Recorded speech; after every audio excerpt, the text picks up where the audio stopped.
हरियाणा चुनाव की तारीखें बदल चुकी हैं, सबको पता है। 5 तारीख को वोटिंग होगी, 8 तारीख को नतीजे आएंगे। मगर जो सबको नहीं पता है वो है कि टिकट डिस्ट्रीब्यूशन कब होगा, कब लिस्ट आना शुरू होगी, फलाने नेता फलानी सीट से लड़ रहे हैं, कांग्रेस पार्टी की टिकट कब आएगी, बीजेपी कब आएगी, सबको इंतज़ार है। इस बीच चर्चा इस बात की है कि राहुल गांधी, उनकी जो बैठक चल रही है केंद्रीय समिति की, उसमें उनकी इच्छा है कि गठबंधन, इंडिया गठबंधन को लेकर हरियाणा में चुनाव लड़ा जाए, यानी कि आम आदमी पार्टी के साथ गठबंधन किए जाए। इस बात की घोषणा भी मीडिया रिपोर्ट्स के अनुसार की जा रही है। इसको लेकर सहमति बन गई है।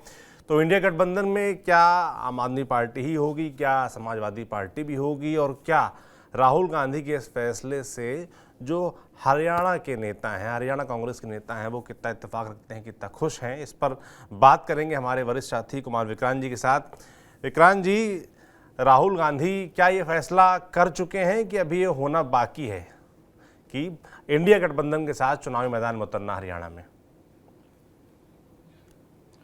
देखिए कल देर शाम जो केंद्रीय चुनाव समिति की बैठक थी, उसमें राहुल गांधी ने, जब उम्मीदवारों के चयन पर चर्चा हो रही थी, उसी में अचानक राहुल गांधी ने कहा कि हरियाणा में बीजेपी के सामने वोटों का बंटवारा ना हो, इसलिए क्या हम इंडिया गठबंधन मिलकर के चुनाव लड़ सकता है? क्या समाजवादी पार्टी, आम आदमी पार्टी जो इंडिया गठबंधन के सहयोगी हैं, क्या उन सबको ये सीटें हम दे सकते हैं? जिस पर कि तत्काल विपक्ष के नेता जो हरियाणा के हैं, भूपिंदर सिंह हुड्डा, और पूर्व मुख्यमंत्री, उन्होंने कहा कि हम 3-4 से ज़्यादा सीटें दे नहीं सकते और वो ज़्यादा सीटें मांग रहे हैं, तो वैसे हम अकेले लड़ने के लिए तैयार हैं, हमको अकेले ही जाना चाहिए। लेकिन उसके बाद भी राहुल गांधी ने कहा कि ठीक है, आप लोग एक बार और चर्चा कर लीजिए और देखिए कि क्या इंडिया गठबंधन मिल करके लड़ सकता है, जिससे कि हम पुख्ता तौर पर बीजेपी को हरा सकें, हमारे वोट बटे ना बीजेपी विरोध के। तो इसके बाद से कांग्रेस आला कमान के जो करीबी हैं लोग हैं, सूत्र हैं, और जो आम आदमी पार्टी की तरफ से कुछ नेता हैं, हालांकि नाम नहीं बताया जा रहा है, उनके बीच चर्चाओं का दौर चला है। जैसा कि दीपक बावरिया जो प्रभारी हैं, उन्होंने कहा कि समाजवादी पार्टी को लेकर भी उन्होंने कहा कि समाजवादी पार्टी हो या आम आदमी पार्टी हो, इंडिया गठबंधन के जो सहयोगी हैं उनके साथ में हमारी बातचीत चल रही है, लेकिन वो हो पाएगा गठबंधन, नहीं हो पाएगा, ये अभी मैं नहीं कह सकता। तो वही स्थिति अभी बनी हुई है, क्योंकि जो तमाम नेता है हरियाणा के, हरियाणा में भले ही गुटबाजी हो, भूपिंदर हुड्डा एक तरफ हो, कुमारी शैलजा, रणदीप सुरजेवाला एक तरफ हो, लेकिन आम आदमी पार्टी या समाजवादी पार्टी के साथ समझौता करने की बात को लेकर, सीटें देने को लेकर कोई भी सहमत नहीं है। सबने कह दिया है कि सीटें देने का कोई मतलब नहीं है। दूसरा, एक और बात कही जा रही है इन नेताओं की तरफ से, उनका यह कहना है कि अगर हम कुछ सीटें देते हैं और माहौल, जो कांग्रेस के नेता दावा कर रहे हैं कि माहौल हमारे पक्ष में है, ऐसे में अगर वो जीत जाते हैं तो ऐसे में 2-3 सीटें या 4 सीटें आम आदमी पार्टी की होती हैं, 1-2 सीट समाजवादी पार्टी की होती है, और कहीं बहुमत का आंकड़ा के आसपास रह जाता है, तो बीजेपी इनको तोड़ लेगी। बीजेपी के लिए इनको तोड़ना बहुत आसान होगा, क्योंकि वहाँ पर समाजवादी पार्टी और आम आदमी पार्टी का कोई बड़ा नेता नहीं है, कोई ऐसा कद नहीं है। तो ऐसे में उन नेताओं को, उन विधायकों को जो चुन करके आएंगे, उनको तोड़ना बहुत आसान होगा। तो ये तर्क रखे गए हैं। वहीं दिल्ली के जो सूत्र हमारे बता रहे हैं कि उसमें अजय माकन हो या पवन खेरा जैसे नेता हो, इन्होंने भी विरोध किया है आम आदमी पार्टी के साथ गठबंधन करने का। लेकिन राहुल गांधी इंडिया गठबंधन में अपनी भूमिका बड़ी करने के लिए और इस लिहाज से कि विपक्ष के नेता के तौर पर खुद को स्थापित करने के लिए, बड़ा दिल दिखाने के लिए राहुल गांधी ने कोशिश करी है। लेकिन अब ये बताया जा रहा है कि इस बारे में चर्चा चल रही है, लेकिन क्या ये हो पाएगा या नहीं हो पाएगा, इसके लिए इंतजार करना होगा। सूत्रों का कहना है कि संभवतः ये बात कल तक भी जा सकती है। जी बिल्कुल। तो राहुल गांधी की आप कह रहे हैं इच्छा है कि इंडिया गठबंधन के साथ चुनाव लड़ा जाए, मगर जो बाकी नेता हैं कांग्रेस पार्टी के, चाहे वो हरियाणा यूनिट के हों या फिर दिल्ली में बैठे तमाम नेता हों, वो इसको लेकर तैयार नहीं हैं, वो इसको ठीक नहीं मानते हैं। और जो आपने तमाम तर्क बताए, जो इन नेताओं की तरफ से तमाम तर्क दिए जा रहे हैं कि अगर छोटी पार्टियां हैं, वहाँ उनका इतना वजूद नहीं है, और अगर उनको 3-4 सीटें आ जाती हैं तो कल को बीजेपी उनको तोड़ सकती है, तो तमाम तर्क भी दिए जा रहे हैं कि ऐसा नहीं होना चाहिए। तो मतलब फिलहाल अभी फाइनल नहीं है, ऐसी पेशकश की गई है राहुल गांधी की तरफ से, और ऐसा हो सकता है। चर्चा, देखिए, लोग ये भी जानना चाहते हैं कि भाई जो कांग्रेस वर्किंग कमेटी की बैठक चल रही है कल से ही, और एक दौर पहले भी हो चुका है, और तमाम हरियाणा में जो कांग्रेस के टिकट चाहने वाले नेता हैं उनकी भी बड़ी लंबी लाइन बताते हैं कि लगी हुई है यहाँ पर दिल्ली में। तो क्या कुछ चर्चा हुई है हरियाणा में टिकटों को लेकर? कुछ क्या नाम फाइनल हुए हैं? कब तक लिस्ट आ सकती है? हरियाणा के लोग जानना चाहेंगे।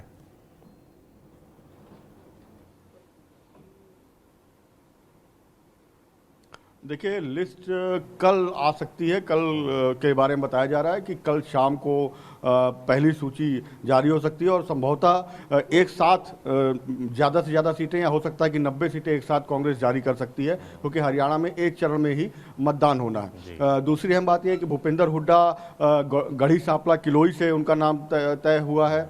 उदय भान जो प्रदेश अध्यक्ष हैं, उनका नाम तय हो चुका है। वो भी होटल से लड़ेंगे वो।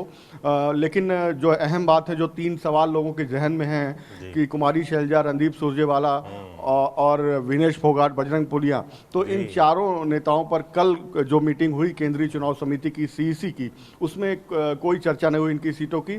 कल तकरीबन 49 सीटों पे बात हुई, जिसमें कि 34 सीटों पर सहमति बन गई है। अगर सीटिंग की बात करें तो 28 विधायक सीटिंग है, जिसमें एक वरुण मुलाना है जो कि सांसद बन गए हैं। तो 22 नाम क्लियर हो गए हैं। 5 नाम ऐसे हैं जिनको लेकर उनको होल्ड पर डाला गया है, जो सिटिंग विधायक हैं 5, उसमें से 3 जो अहम हैं वो हुड्डा के करीबी हैं, लेकिन उन पर ईडी के केस हैं। उसमें एक धर्म सिंह छोकर भी हैं, तो दूसरे नरपत सिंह हैं। तो ये 3 ऐसे विधायक हैं जिनको लेकर राहुल गांधी ने एतराज़ जताया कि इनके मामले को देखा जाए कि केस क्या वाकई गंभीर है भ्रष्टाचार के, या फिर सिर्फ इनको फंसाने के लिए ऐसा किया गया है। तो ये देखने के बाद ही इनका टिकट क्लियर होगा। और आज की जो बैठक होने वाली है शाम को 6 बजे करीब, केंद्रीय चुनाव समिति की दूसरी बैठक, उसमें सूत्र ये बता रहे हैं कि जहाँ तक बजरंग पुनिया का सवाल है, वो उनका लड़ना नहीं लड़ना वो सीधे सीधे राहुल गांधी तय करेंगे, क्योंकि खिलाड़ियों से जुड़ा मामला है और युवाओं का मामला है, तो राहुल गांधी उस पर फैसला करेंगे। और विनेश फोगाट की जहाँ तक बात है, सूत्रों का कहना है कि उनके टच में पार्टी है, लेकिन विनेश फोगाट खुद लड़ना चाहती हैं, नहीं लड़ना चाहती हैं। आखिरी मन उनका टटोला जाएगा, उसके बाद ही कोई फैसला होगा। और सबसे अहम फैसला जो अभी तक है, जो दीपक बावरिया ने कहा भी कि वो नहीं चाहते कि कोई सांसद चुनाव लड़े, यानी रणदीप सुरजेवाला और शैलजा का अभी तक नाम नहीं है, लेकिन बार बार वो ये भी कह रहे हैं कि आखिरी फैसला हाईकमान यानी खड़गे और राहुल लेंगे। तो अब अगर वीटो नहीं लगता है तो फिलहाल आप कह सकते हैं कि रणदीप और शैलजा नहीं लड़ेंगे, लेकिन वीटो अगर खड़गे लगाते हैं, जिसके संभावना फिलहाल कम नजर आती है। बिल्कुल, देखिए आपने एक ही बार में कई सवालों के जवाब दे दिए। जो तमाम बड़े नाम हैं, रणदीप सुरजेवाला हो, कुमारी शैलजा हो, जिनकी दावेदारी कल को अगर कांग्रेस की सरकार आती है तो मुख्यमंत्री पद पर भी रहेगी, ऐसा जानकार मानते हैं। और ये दावेदारी लंबे समय से चली भी आ रही है। और इसको लेकर खींचतान भी, जो धड़ेबाजी की बात होती है कांग्रेस की हरियाणा में, तो इसी वजह से होती है। अब वो चुनाव लड़ेंगे कि नहीं लड़ेंगे, ये पूरी तरीके से कांग्रेस आला कमान को तय करना। अभी तक जो आपने जानकारी पहले की बातचीत में दी है वो यही है कि सांसद नहीं लड़ेंगे। अब देखने वाला होगा क्या फैसला होता है। और जो 2 बड़े नाम आपने बताया, बजरंग पुनिया और विनेश फोगाट का नाम, इसको लेकर भी कल से हरियाणा में बड़ी चर्चा है, सोशल मीडिया पर बड़ी चर्चा है कि क्या ये दोनों भी कांग्रेस के टिकट पर चुनाव लड़ेंगे। तो आपने बताया कि बजरंग पुनिया पर फैसला राहुल गांधी को लेना, वो विनेश फोगाट का भी क्लियर नहीं है कि वो चुनाव लड़ना चाहती हैं भी कि नहीं चाहती, क्योंकि अभी तक जो उनके साथ रहने वाले कुछ लोग हैं, मीडिया रिपोर्ट्स में यही दावा किया गया है कि वो अभी चुनाव लड़ना नहीं चाहती हैं, बल्कि वो अगली बार ओलंपिक्स में भी एक और प्रयास करना चाहती हैं। हालांकि वो घोषणा कर चुकी हैं कि वो रिटायरमेंट लेंगे, मगर हरियाणा अपने घर लौटने के बाद उनका मन थोड़ा बदला है। तो फाइनल कब तक होगा ये देखने वाला होगा।